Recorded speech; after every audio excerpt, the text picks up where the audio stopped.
Introducing Comprehensive Health. So this is a natural supplement that has lion's mane, turkey tail, as well as cordyceps. So what this is doing is it's helping with inflammation. It's also a natural immune booster. It should be helping to replace a lot of your vitamin supplements because mushrooms, they're not just mushrooms, right? They also have tons of nutrients in them that really help us to function at an optimal level, not only with our brain, but also with our bodies. So check out Comprehensive Health if you're looking for a multivitamin aspect. Comprehensive Health is really, really good for overall health. Katie Walker here with Revitalist, with the amazing Adam Marr, talking about why is my book different? And for one, it's 68 pages. It's a short of a book, right? That's what I'm talking about. That's right. You get in, you get out. But the reason I wrote the book, right, is I've been around maybe 15,000 people with ketamine. And when I started doing ketamine, starting getting into the psychedelic space, like I understand neurology very well. I do understand psychiatry to a point, but in mental health, right, we don't really look at neurology. We look at psychiatry. Why is your brain thinking this way? Like, what's wrong with your thinking problems? You know, different things like this. So when I sat with people in the clinics doing consults, instead of me looking at what's their diagnosis, like what's their ICD-10, you know, like, are they OCD? Are they depression? Like, I'm not sitting here trying to look at what your diagnosis is. I'm trying to see what are your most distressing symptoms and how can I help with those symptoms to give you relief today, right? And medications don't do those things. So I wrote the book to talk about the way I think the brain works. And me personally, I think the brain is non-eclectic. I think that it's very, it's very categorized. It's very patterned, but it moves so fast you can't see it, right? So in the psychedelic space, people are talking about like mystical experiences and spirituality and all those things, and I hear all of that. That has nothing to do with my book. My book is the structure as to how the brain intakes that data. So it's like the neuroscience behind the structure. It's the pillars, right? So should you have a spiritual experience, like what happens? What does your brain do with that data that comes in? So I look at the brain more so as a machine, right? So what I talk about in the book is like Newton's laws. Like I think the brain follows Newton's third law of motion, which every action has an equal and opposite reaction. And I talk about that in chapter 3 of the book. So when conflict comes up, conflict is when the brain goes to polarities. And conflict can be anything, right? So conflict is when you get married, when you get divorced, when you change jobs, when you get into the military, when you get out of the military, when you change schools, like that is, to me, a definition of conflict. And not good, bad, or ugly. It's just your brain has moved on to a different part of life. So that conflict is actually your identity changing. So when we go through our identity that's starting to change, there's parts of us that are no longer there, and there's parts of us that need to grow. And if we can't identify those parts, like analytically, we can sit there and be like, I was fine until, you know, I got out of the military and I don't know, like I failed to transition, you know? And unfortunately, what happens in situations like that, like we want to go back to what we were. You can't go back to what you were because you've grown so much. You need to figure out like what are those pieces that you're missing in order to grow forward. And that's where psychedelics come into play, is they allow you to see your core, your subconscious, not your conscious. And that's what I talk about here is your conscious brain and your subconscious brain. And also from your experience, what I understand is you have a mental health, you know, side. I do. And you have the anesthesiology side of the equation. So it's looking at it, like you said, from those two different like aspects. There's the psychological components, but then there's also like the neurological, you know, wiring. And really this book is kind of a combination of like both of those things, maybe leaning a little bit more to like the neurological side of, you know, science. The science side of how the brain works. I think that's so incredibly important because like, you know, I didn't land in this, you know, space and advocating, you know, on behalf of, you know, some of these psychedelic therapies as like my first stop. You know, my first stop was in a nonprofit focused on, TBI and the neuro restorative protocol of the brain, being able to repair the shearing of the neurons that happened from physical trauma. And how does the hormones getting out of regulation, affect the symptomology of what you might experience from a traumatic brain injury. And if we're able to, assess that and put that back in order with a clear understanding of, the brain, not as a snapshot and a scan in time, but as this like living, breathing organism that's, constantly being, triggered and fired based off all its environmental, stimuli. And I think like understanding neuroscience and kind of like the entry point into like how the brain works. I mean, look, I was an Apache helicopter pilot, right? So flying helicopters, attacking things as a way of life. There was a point in time where we did a Fox News interview and I had to go and sit down afterwards on Fifth Avenue, like this, I forget what story, 30th story of this building, and meet with Dr. Charles Marr, who's the head of the NYU School of Neurology. And just thinking to myself, who am I to go and sit with this dude and talk about the brain? But you know what? It was just kind of getting out of your way that like, oh, like I'm here for, a reason too. And there's something about that understanding in those early days of the interworkings that created this pathway for greater understanding and healing once you started bringing in the psychological component.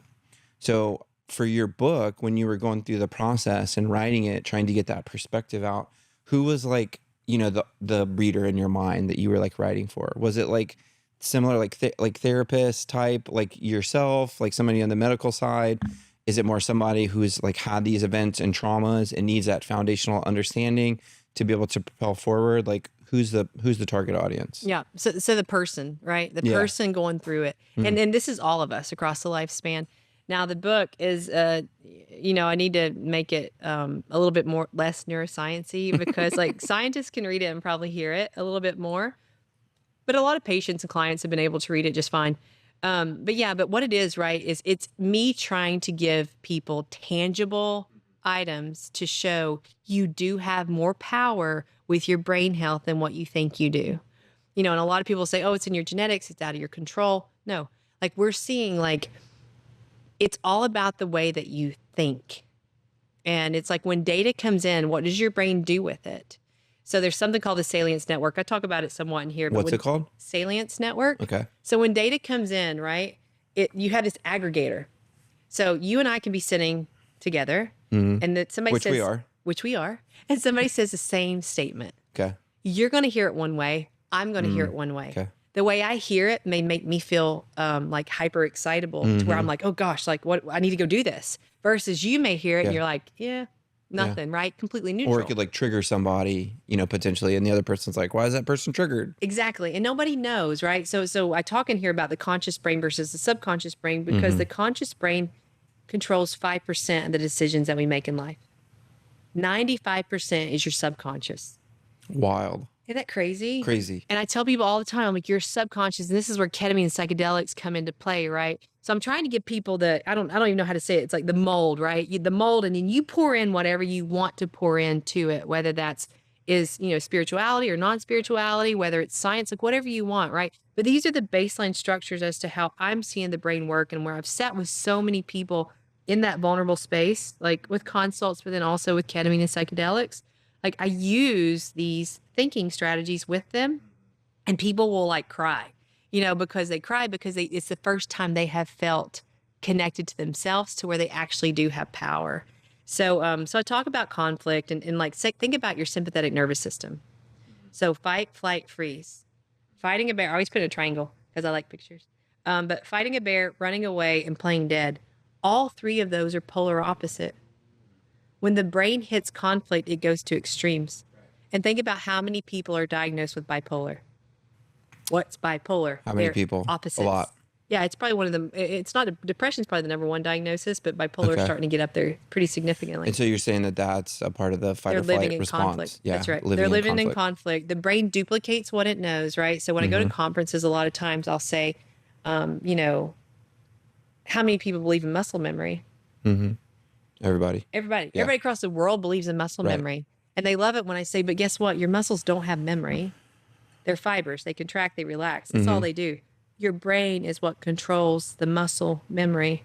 That's Right. the physical piece. Your brain also controls the behavioral piece. So when you're in a situation, if you feel a threat, and that's why I talk about vulnerability, we can talk about that in a second.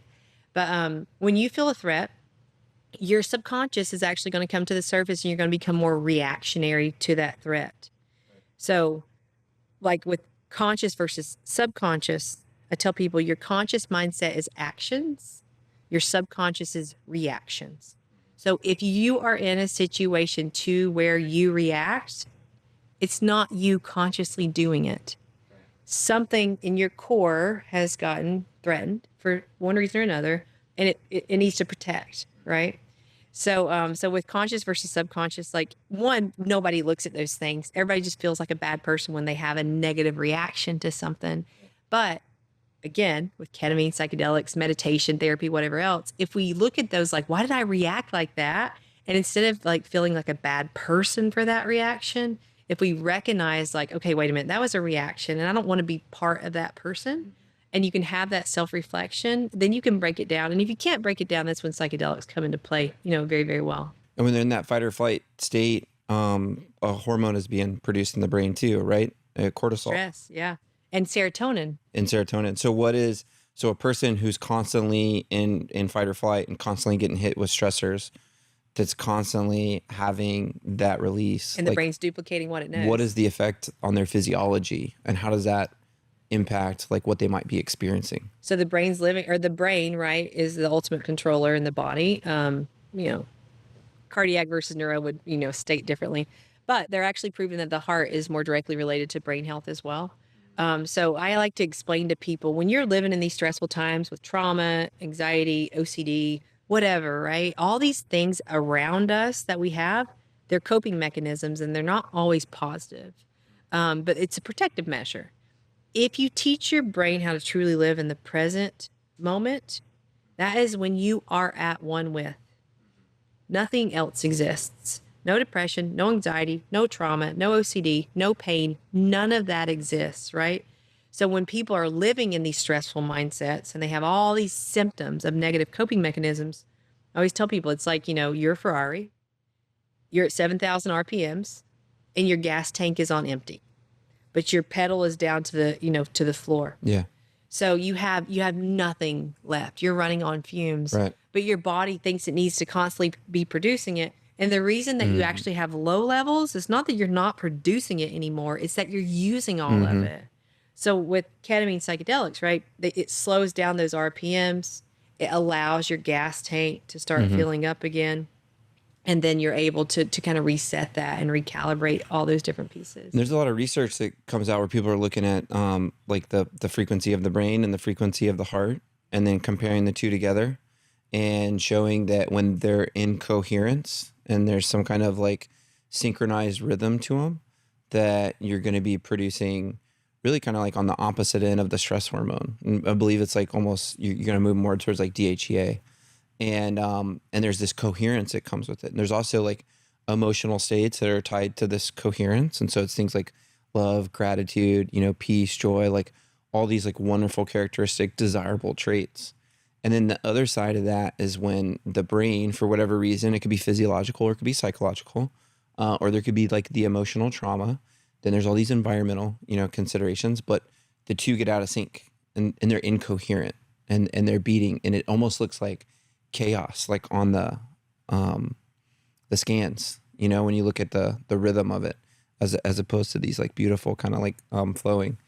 And there's like emotions that are tied to incoherence, and it's like fear, anxiety, depression, right? And one's like, higher levels of, kind of like you're more anxious, and then you can go into the lower levels, which is like, your depression and things like that.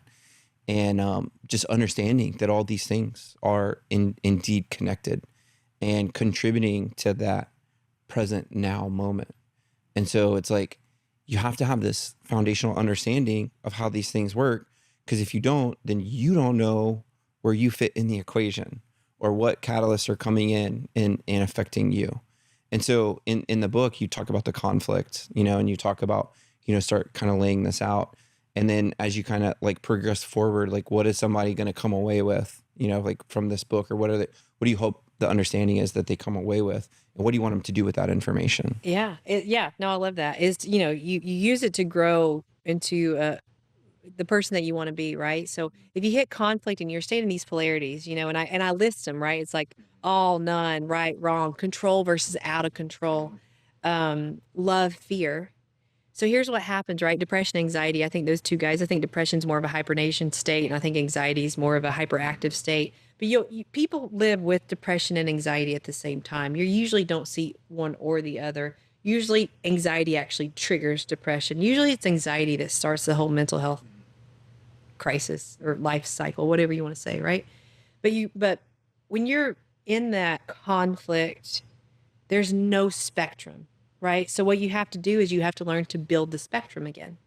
So what people do, say I'm depressed.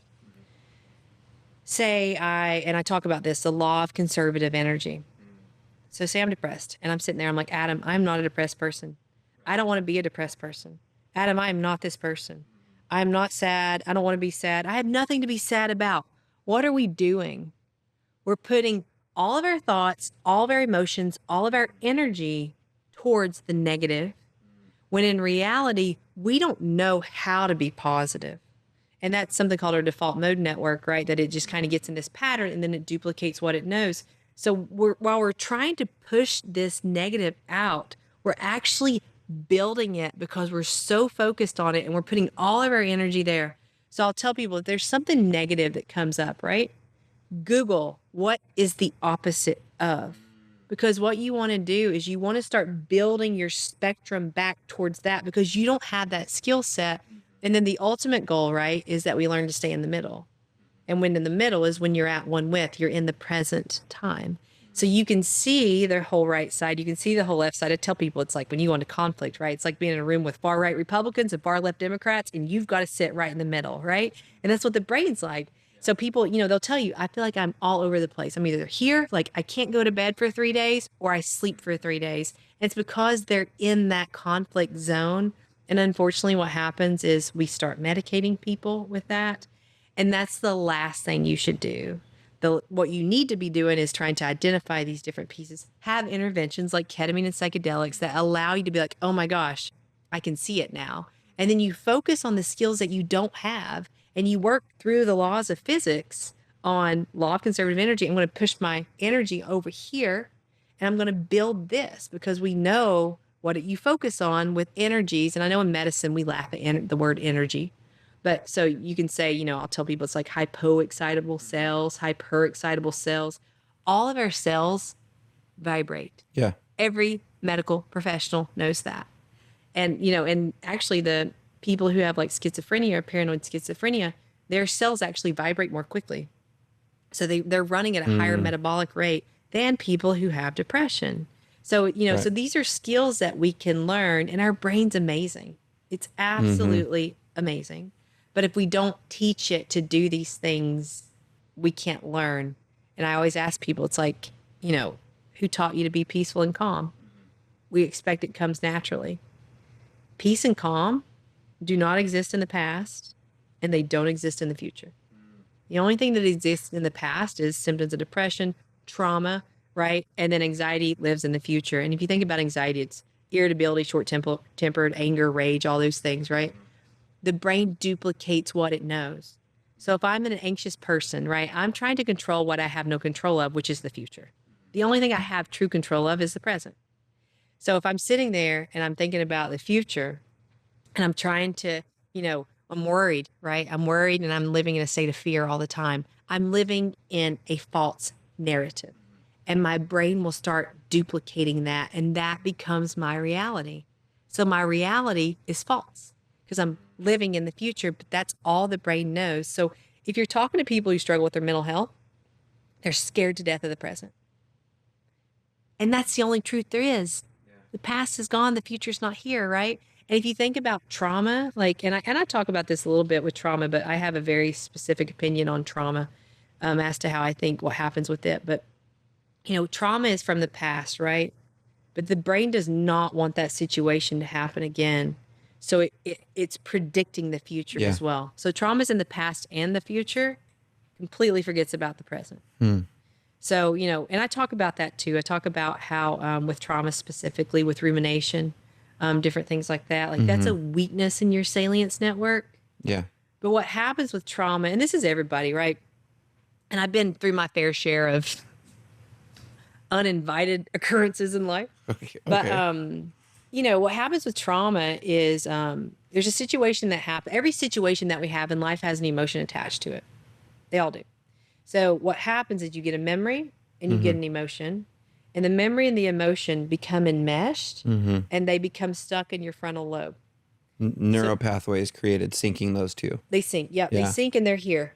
And what will happen is if a memory comes up, it can create the emotion. If the emotion comes up, it can create the memory. That's why you can hear a song and That's it can right. And it creates transport you back to smell. the time and space, smell, Yes. the feeling that you had, you know, Yes. there. And I always tell people with your subconscious, our subconscious is stupid, simple, strong. So it's touch, it's all your senses, touch, taste, hearing, sight, all these things, right? That is, that's your subconscious. So people feel really, really dumb when they have suicidal ideations because they just looked at a tomato, you know, and the example I give with that is say, you go to the grocery store and say you see a tomato. And all of a sudden you get this like overwhelming sense of like suicidality, or you feel like your chest is caving in or something, right? Analytically, which is your conscious mind, you're going to be like, I'm losing my mind. I'm looking at a tomato. I'm going to have a panic attack, or I just looked at a tomato and I'm having thoughts of killing myself right now. So we go into the, my meds aren't working. I need to, you know, I need therapy. Like, what's wrong with me? Am I just losing my mind? Right? So that's your conscious thoughts. But what the subconscious may see is it may see a circle red and green. So when it sees a circle red and green, it may take you back to when you were a teenager, you're sitting at a red light, the red light turns green, and you get hit in the back of the car. You know, so the brain, the subconscious saw those very simple things as a threat. And then what happens is the brain doesn't understand time, right? This is all quantum physics. What happened 40 years ago, if it's not been processed effectively by the brain, it will come up again today, and you will feel the exact same emotion that you felt 40 years ago. But the reason it feels less is because you've developed coping mechanisms to make it feel less. The beautiful thing with ketamine and psychedelics, and this is why I'm a huge proponent of this, when you're struggling with trauma, you can't see where it starts and where it stops. And I tell people, it's like I put you in a snow globe, and here you are on a snow globe, and I shook you up. And it feels like this storm, right? It just feels heavy and it's pressure, and there's no beginning, there's no end. You're just foggy and you're just in it, and it just sucks. The only thing you've got going for you is like, okay, storms don't always, they end eventually, right? Ketamine and psychedelics make that snow globe like a sliced MRI. So it becomes like 4,000 chapters. And we can take a chapter out and we can analyze that chapter from our conscious mindset. And then we can begin to understand our subconscious mindset. So the goal, right, is to recognize these two big guys in our brain and how much power they have. So the conscious mind likes algorithms. Step 1 leads to step 2. Step 2 leads to step 3. The subconscious mind is like a brainstorm. It's 360 degrees all around. And even though you and I are talking, our subconscious is regulating temperature, taking in light, all these things, right? Making our heart beat. That's right. All the things. Like if the lights went out right now, we would go into a subconscious mindset. We become more reactionary. So what happens with trauma, and again, this is why I love psychedelics so much, trauma stays stuck in your short-term memory. And if that memory or that emotion comes up, it hurts so badly because literally you feel like you're reliving it again. And even though it's 40 years later, your conscious mind's like, it happened 40 years ago.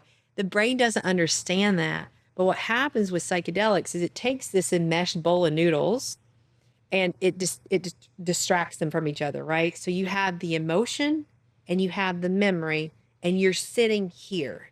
So instead of feeling the emotion or seeing the memory and feeling it here, you're sitting there and you're like, oh, dude, I remember when that happened. That sucked. You just analytically identified the memory and you identified the emotion and you were in a vulnerable place and you didn't react.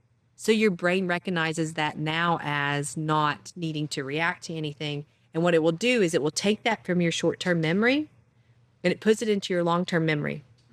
That's the goal of the brain, period. You put it into your long-term memory. When you put it into your long-term memory, emotions aren't attached, right? You can bring up the memory and you can bring the emotion with it, but the emotion doesn't lead the context. So I'll tell people like my example, which I always use really bad examples, but I try to use them.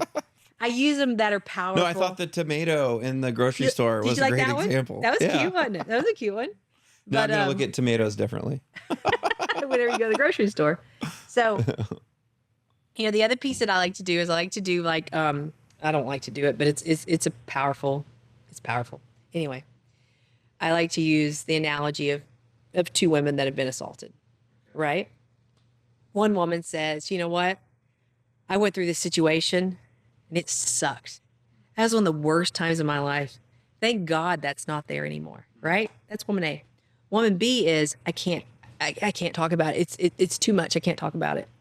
We look at, oh, she's stronger and that one's weaker. No, that one has it in her long-term memory. She doesn't feel the emotions attached to the situation anymore because it's been processed versus the person who it's still up here and it's stuck and the brain's looking at it as a threat. So, so I tell people, it's like, if you are leading with any type of emotion, get help, period. Because emotions should not lead your decisions. You should be objective. You should be able to bring the emotion should you choose. And, like the example, right? Like when I lost my brother, like I can talk very in-depthly about all of the details. And James Gearing, I don't know if you know James, but Behind the Shield podcast, he's got my 3-hour podcast on there.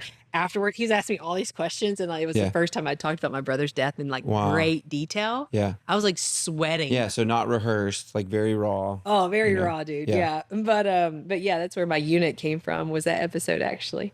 But I can talk about my brother's death and then I remember the emotions. I can bring the emotions. I can get angry about it. I can cry about it. I can do whatever, right? But I'm not leading it with tears. I'm not leading it with anger. So it allows you to have that certain sense of empowerment in who you are, and that's the piece. People are afraid to get help because they're afraid it's going to hurt worse than it is. But the fact of the matter, they don't understand they're already in as much pain as they're going to be in. And if we can get ketamine and psychedelics there, it helps to actually start taking that pain away. So I talk about that. And then my last thing to talk about is vulnerability. And I love the word vulnerability because people misuse it so much. So like Google, if you type in vulnerability, it's like, oh, you got to be vulnerable to heal, and everybody thinks it makes it sound like sexy. Like it's like when a guy cries in a movie, they're being vulnerable. And I'm like, vulnerability is when I drop you off in the Congo. You have no friends. You have no money. You have nowhere to go. You are then in a vulnerable state. Sure. That vulnerable state is a state of being out of control. The brain matches that energy, like Newton's third law of motion. You're in a state of being out of control. You will then try to over control, and you will match that energy, right? So in those states of vulnerability, you are going to be more reactive. And it's because you're trying to balance the control versus the out of control situation. We saw this just recently, coming back from international travel. Oh yeah, with a group of folks, and then flight got canceled. And then all of a sudden, you start to see people respond in different ways. When international travel, now you have to, whatever plans they had, a lot of people are, going to conferences, meetings, speaking, they took this time off. Now they have to return to business. So they're thinking about, what they're going to miss, or maybe there's a family engagement, they've been away from the family. They need to get back. Now there's all this uncertainty. And what's going to happen? How am I going to get a hotel tonight? Where am I going to sleep? How am I going to get there? What flight am I going to get booked on? What am I going to eat for dinner? Am I going to get my check bag back? And you can see they can be consumed with it because all these things have put them in this incredibly vulnerable state. But then it's like, if you realize that there's only so many things within your control, and yes, there's all these other things that are going to happen in the future, but you're not yet there. We haven't arrived at that location, destination, time, space coordinate yet. Yep. So right here, right now, how are you going to use the tool sets that you have at your disposal to be able to handle this, situation? And I think, looking at the spectrum of if somebody's done a lot of this work and they're like tuning into this conversation, you know, they could probably jump right here on the couch and have the conversation with us about all the things, right? And if you're hearing this for the first time, you're probably like, whoa, this is a lot. This is a lot. How do I begin to unwind? How do I adopt, you know, some of these things and pull it in? And I think like, you know, that's what you're doing with Revitalist, kind of creating this, you know, therapist of the future. And you're using, you know, ketamine, but it's also these practices to be able to prepare somebody on the front end to be able to start thinking about these things in a different way. And maybe like, can you talk a little bit about that? Because I would imagine, you know, you try to be as standardized as possible, but everybody's like this unique individual with this own unique biochemistry, and they're at a certain part of their experience and journey, and where they're coming from is not exactly the same.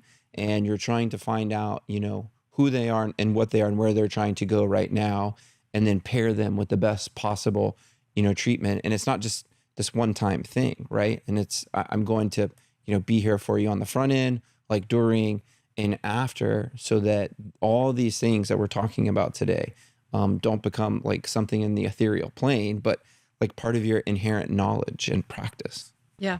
Yeah. I mean, this book, if people could look at the book as a legend, right? And it's just like, it gives you the base, right? Me personally, childhood trauma that everybody likes to blame everything on. Yeah. Like, I don't look at it as childhood trauma that actually affects the brain. I look at it as chaos versus calm. Mm. Those two little guys are opposite of each other. And if that little brain is being raised in a chaotic environment, that's all it knows. And it doesn't know how to be calm. So these are skill sets that you have to teach, right? In order to kind of get the balance piece.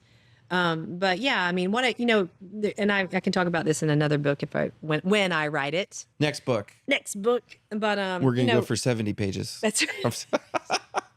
But there's you know, there's two sets of three that I noticed, and I'm not sure how to put it in categorical means yet, but you know, the one thing is love, safety, and trust. So if someone doesn't have love, safety, and trust, they can't heal. If they can recognize their own communications for love, safety, and trust, then they can start to heal. But you know, when I say love, I don't mean just like, oh, I love myself. I mean, like, it's an intake and an export kind of thing, right? How do you intake? How are you loved? What is your love language? Mm-hmm. And how do you show love to others? So it's a two-way street, right? It's the law of conservative energy. Energy does not travel one way. It travels two ways. So you got to do it with love. Same with trust. How do you trust yourself? A lot of people who have mental health issues do not trust themselves. Mm-hmm. It's how do you trust yourself? And then also, how can I trust you? Like, how do I know you're not going to hurt me, right? Yeah. That's trust. And then safety, right? So how do I feel safe? How do I know, right? When I'm in an international airport and everything's been canceled, how do I know right now that I'm safe? Right. And who around me can be part of that safety? So those are three core things. You've got to get those three things before you can go to the next level. And the next level is more like psychological growth. So this is stability, but the next level is psychological growth. And I can't answer these questions for people. They have to answer them for themselves. And that's a big piece in mental health and medicine and psychedelics is everybody knows what they need. I don't know what you need. I'm going to give you a chapter and you need to build the chapter for yourself. Yeah. So the next three things are values, virtues, and ethics.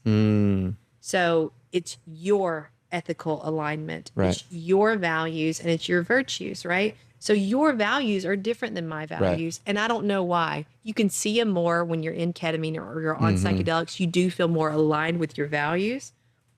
The values to virtues, the difference, right? Values are much more of a long-term play. Virtues are what values are you using in your day-to-day life. So if you can get those 6 things, that's it, right? And unfortunately, like with neuroscience, you can sit down with neurologists, neuroscientists, and psychiatrists and psychologists, and you're just like, I'm never going to be as smart as them. Like, I'm never going to be able to figure out all the complexities of the brain. It's not that. It moves so fast. It looks complex, but we can understand the pillars of the brain and the basics, right? If we understand the basics, the brain will fix itself. We don't understand the basics, and that's what we keep forgetting in medicine is to teach people the basics. Teach them to live in the present, teach them to be peaceful and calm, teach them to recognize when there's a negative coping mechanism, what is the opposite of that, and how do I learn the spectrum of growth with that, right? And then the word trigger, right? So think about this with what we just talked about with vulnerability. when veterans, I know a lot of veterans don't like to hear the word trigger, that you got triggered. Getting triggered is when you're vulnerable. Something made you feel vulnerable, made you feel out of control. Then you reacted, right? Yeah. So if we look at vulnerability. Because vulnerability equals death. Yeah, right. To a veteran. If it's you're a trying sense of being out right. of control. Because if I'm vulnerable, I'm in a position, and using it in like a tactical sense, like we're in a vulnerable position to enemy ambush and receiving fire right now. Meaning you're in a situation that's out of control. Right. Right. Yeah. And but if you can change that word to when it's like, oh, I reacted. Oh, I'm in a reactive state. Like you need to be in a reactive state when you're in a war zone, right? Because you're moving so fast. Yeah. You're hoping to God that some of those training techniques that you learned are going to save your life. But that vulnerability piece is, if we hear that on a spiritual, emotional, physical level, and then we're like, okay, wait a minute, I'm in a reactive state right now. Like me with this business, like I am mostly in a reactive state, Yeah. And I'll go and apologize to people sometimes. I'm like, sorry, I didn't sit down with you. I saw on your face, you had a facial expression that looked like it was of concern. And I'm sorry I kept moving. And I didn't slow down in enough time, but it's because I'm reacting to try to come to this. But it helps to identify a lot of these things to where we can actually have more, implementation. And then, whatever people want to believe, that's fine. This book helps give them the base, and they put their beliefs into the structure as to the way the brain works. But yeah, I think it's fascinating, and sit here with people and I talk to them. I'm like, do you feel this way? And they're like, how do you know that? I'm like, I know, huh? Like, it's pretty cool. But I talk about, how the brain duplicates what it knows, how anxiety and depression over time, if you don't address those little guys, they will become worse. It becomes bipolar 2, bipolar 1. It can become schizophrenia, paranoid schizophrenia. But the brain, to me, this is what I talk about, and hopefully we'll be able to validate it one day. The brain follows the same period as all the other organs in our system. It's like mild instability, moderate instability, severe instability. And nobody looks at it that way. We just look like, oh, you were born that way, Oh, and it's like, no, like there's periods. And the beautiful thing is if you sit down, whenever I've sat down with people, and I've sat down with people of literally almost every type of background situation, you can backtrack when all this started. So one thing I like to tell people, that helps a little bit is, we all have moments in life that are of higher importance. They're a higher critical period. And like I said, it could be when you move, when you have a child. It's something that changes your day-to-day pattern. When your day-to-day pattern changes, you have about 6 months to effectively evolve into that next stage of life. If you have a change, you have 6 months, and you start feeling like you're living in an anxious and depressed state, something has not been integrated.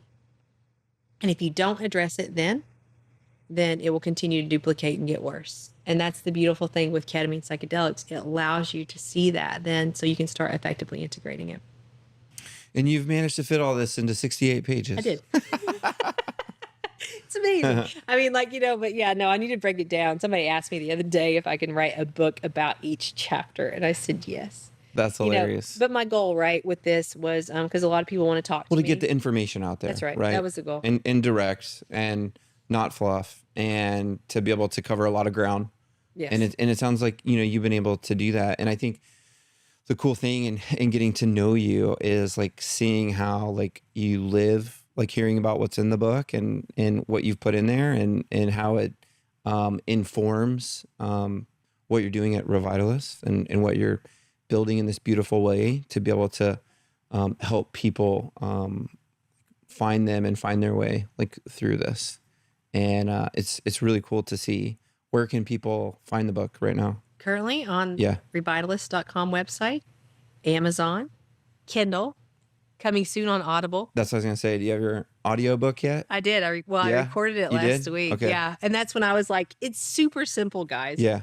Then when I did Audible, I was like, okay, it might be a little bit more complex than what I was thinking. But yeah, no, that will be on there too. And I'll break it down each chapter. Like each chapter probably can be 68 pages, but I wrote it because if people are interested in ketamine or psychedelics, they can take the book and it gives them some type of insight, right? And if they don't want to sit with a therapist, if they don't want to sit with a guide, if they want just the infusions or just the psychedelics, it can at least give them, right? When they're in that space, ketamine or psychedelics, you're neutral. And I'll tell people a lot of times, it's like, if you start going to a dark space, think about what's the opposite of that dark space. Think about the light, right? Because there's two guys, you know, and our brain loves balance. Yeah. But the balance isn't always good. So it's, you know, there's a lot of things we can do in the brain, and she can heal herself. Did you enjoy the process of writing it? No. No? Like I had way too much Like, going. I hate this, but it needs to be done. Right. It's getting out. That's exactly right. Okay. Yeah. And they were like, how'd you get the book done in a weekend? I was like, well, I sat there and I did it until I got it done. Like, that's what you do. That's why it's 11 chapters with 68 pages. Yeah. But I tried to put a consult in, right? To where if I sat down and I talked to somebody, I tried to think about the basic highlights that I would tell them. And I broke it down a little bit more. Oh, that's really cool. So you thought about like the experience of a consult and use that as the framework. That's right. Yeah. Yeah. That's why I did it. Yeah. And you know, and a lot of people are like, oh, like, don't give your books away. I'm like, you know, if somebody wants a book, like, they can take the book. The goal is not to sell a book. Yeah. The goal is to get the information out there. It's so hard to like make a significant amount of money selling your book. You'd be like, I have a book as well. It's a great business card. It's what it is. Like, I think we've sold like maybe 1,000 over the course of X amount of years. And that's great, you know, but like you, right. It's about putting the information out there to be able to get to somebody in need. It was like and you know, it's a very hard process. It's a challenging process. Try and do it with a lens of like, how can this be relevant, you know, in this like 6-second world, you know, a year, 2 year, 5 years from now, like what is the evergreen like value of this? Because I want this like to serve like long after. And it sounds like that's, you know, the approach that you took. And it's like, you know, you don't do it for, you know, trying to hit bestseller, million copies sold. I mean, that would be a great, you know, byproduct of like people receiving the information and taking it. But it's just this really cool thing of like having like your business card, having your expressions on there, having like some rigorous, you know, thought in a formal presentation to be able to help somebody through something. And I really like how you thought about it from, you know, like the side of a consult into like, okay, let me walk somebody through, and they can spend a lot of time with this. And maybe they come to this before they come to a Revitalist clinic, or, you know, reach out to you in some capacity. And maybe that gives them the foundation that they needed to be able to move forward. So really great. Yeah. And you know, the piece of it too, right, is like this book can be with somebody in the jungle at an ayahuasca ceremony. You know, it could be with a kid in high school. But the goal is just, you know, you put science on your brain, and it's not a theory. Your brain's real. You can work with it. You can empower it, and you can use tools that actually help it to become optimized. You know, and that's what we need to learn. So there you go. There's my highlight of the book. All right. Revitalist.com. Pick it up, or at Amazon. Yep. All right. Thanks, Adam. Katie. Introducing Comprehensive Health. So this is a natural supplement that has lion's mane, turkey tail, as well as cordyceps. So what this is doing is it's helping with inflammation. It's also a natural immune booster. It should be helping to replace a lot of your vitamin supplements, because mushrooms, they're not just mushrooms, right? They also have tons of nutrients in them that really help us to function at an optimal level, not only with our brain, but also with our bodies. So check out Comprehensive Health if you're looking for a multivitamin aspect. Comprehensive Health is really, really good for overall health.